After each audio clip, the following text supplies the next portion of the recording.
So then, here's the drama. My metaphysics, let me be perfectly frank with you, are that there is the central self. You can call it God, you can call it anything you like. And it's all of us. It's playing all the parts of all beings whatsoever, everywhere and anywhere.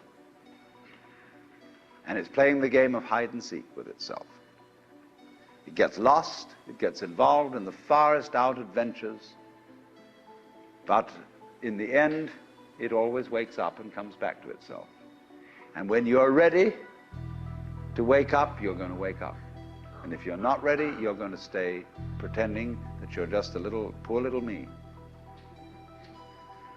And since you're all here and engaged in this sort of inquiry and listening to this sort of lecture, I assume that you're all on the process of waking up. Or else you're teasing yourselves with some kind of flirtation with waking up, which you're not serious about. But I assume maybe you are, not serious but sincere, that you are ready to wake up. So then, when you're in the way of waking up and finding out who you really are, you meet a character called a guru.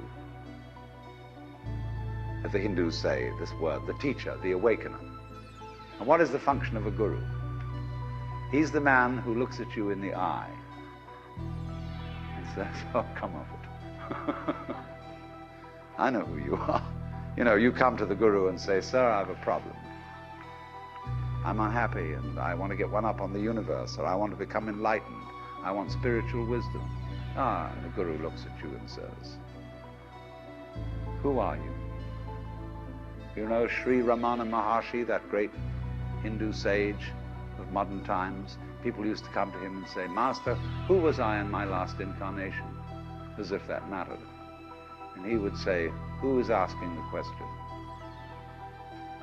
And he'd look at you and say, basically, go right down to it.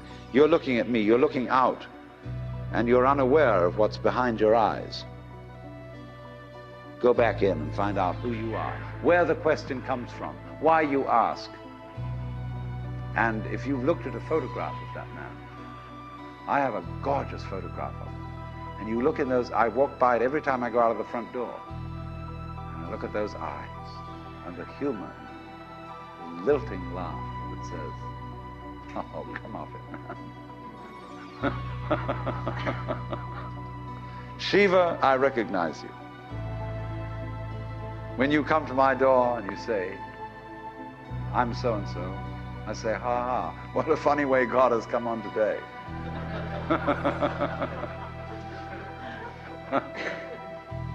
There are all sorts of tricks, of course, that gurus play. They say, well, we're going to put you through the mill. And the reason they do that is simply that you won't wake up until you feel you've paid a price for it. In other words, the sense of guilt that one has, or the sense of anxiety, is simply the way one experiences keeping the game of disguise going on. Do you see that?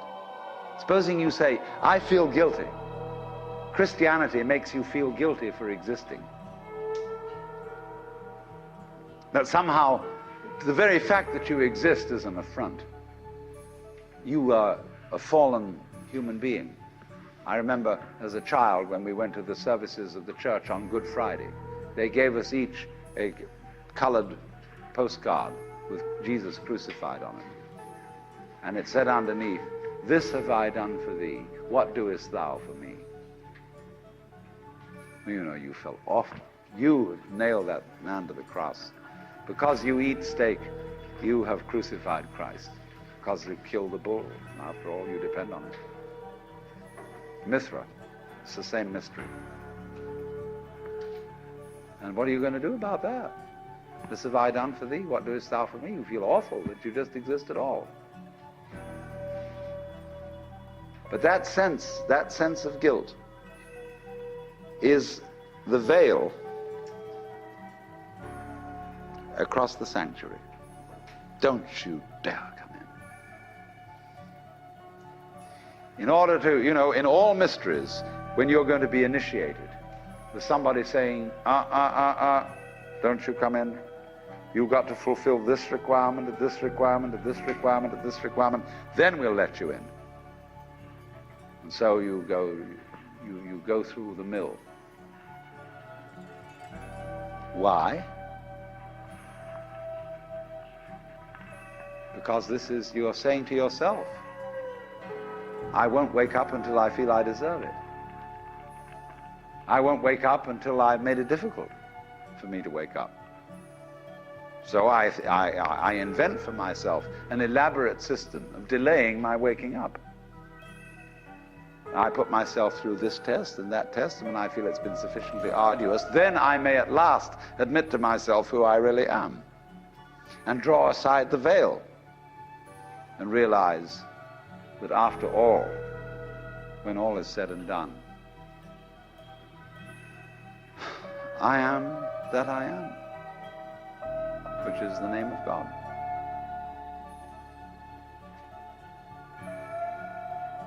And when it comes to it, that's really rather funny. They say in Zen, when you attain Satori, nothing is left you at that moment but to have a good laugh. But naturally, all masters, Zen masters, yoga masters, every kind of master, puts up a barrier and says to you,